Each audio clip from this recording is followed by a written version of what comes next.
welcome to this episode of the Drink Less, Live Better podcast. I'm your host, Sarah Williamson, and I'm really glad you're here with me. Caring versus controlling is our subject today. Okay, let's do it. A text lands in your inbox, just checking you got home safely. Oh, it's lovely, warm, human, compassionate. You forget to reply because as soon as you step in the door, someone asks you a question and you had to walk the dog and groceries got delivered and or whatever else happened. And then another message arrives 10 minutes later. You haven't replied. Are you okay? And suddenly then things change. What began as thoughtfulness starts pressing slightly uncomfortably against the ribs a bit. Care and control share a postcode. They live in the same language neighbourhood, but they get used differently and they get received differently. Caring is just checking you got home safely. Controlling is you haven't replied, are you okay? Most of us know what good care feels like. There's something soft about it. Someone remembers you've got a stressful meeting and sends a message at lunchtime. A friend notices you're quieter than usual. Your mum wraps leftovers for you to take home. Care creates ease. It allows space for you to remain fully yourself while feeling supported by other people. Care leaves oxygen in the room for you to breathe. It doesn't demand performance. It doesn't require constant reassurance, and it doesn't turn your emotions into an administrative task. The difficulty is that controlling behaviour rarely introduces itself dramatically. It tends to arrive dressed as concern. A partner insists on driving you everywhere because they worry about your safety. A friend wants access to your location just in case.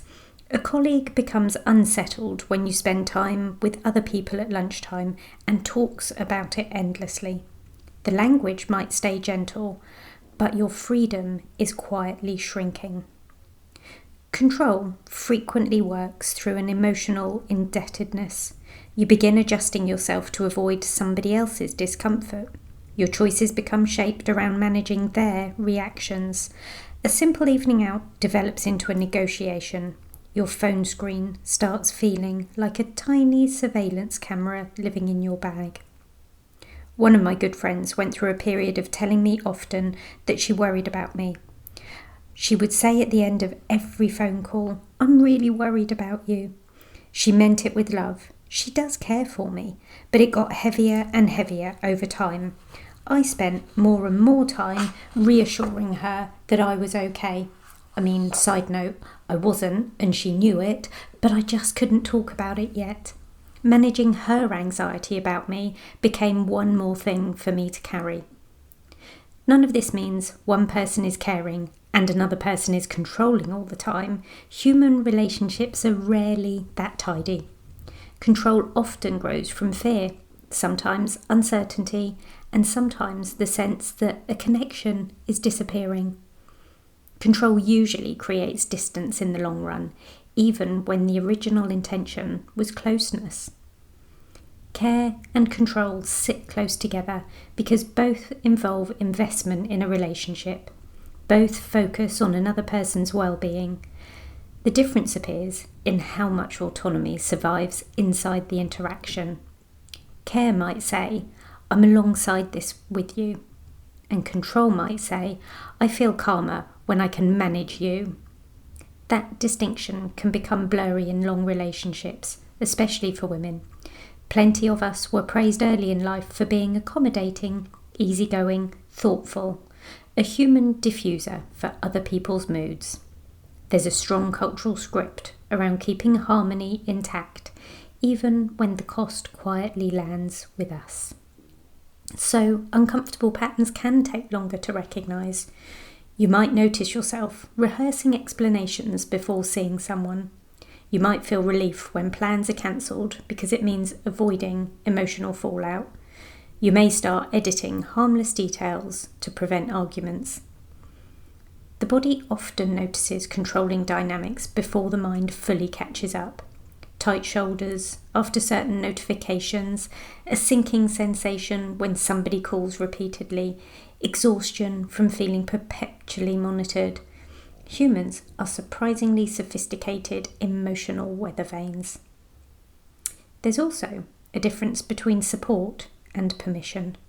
A caring relationship can include options, advice, even disagreement. Someone may genuinely worry about you making a risky decision.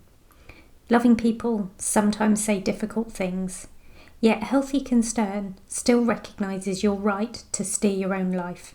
You remain the central authority on your choices. You are the expert in you. Control becomes more visible when another person treats access as entitlement, your time, your whereabouts, your emotional energy. And because controlling care often arrives wrapped in affection, people can feel guilty naming it, especially when the other person has genuinely done generous things. Someone can love you deeply and still behave in ways that constrict you. That complexity deserves a bit of honesty. One useful question is surprisingly simple.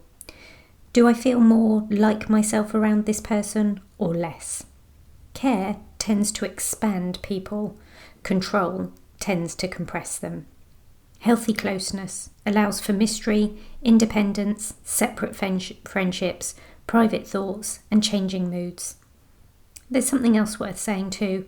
Many people have moments where they become controlling without fully realising it. Anxiety can make reassurance feel briefly soothing.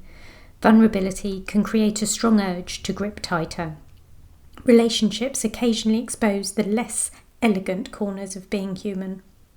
It's worth noticing how somebody responds when you set a boundary, take longer to reply, or need some space for yourself that isn't about them. These questions will reveal a great deal. The richest forms of care contain respect for privacy, individuality, and the fact that another person has an inner world separate from yours. Have a think about who you love right now and check that your actions and behaviours align with the balance of care and concern you want to show them. Thank you for being here with me today. You can find me on Instagram at drinklesslivebetter and online at drinklesslivebetter.com, where you'll find lots of supportive resources.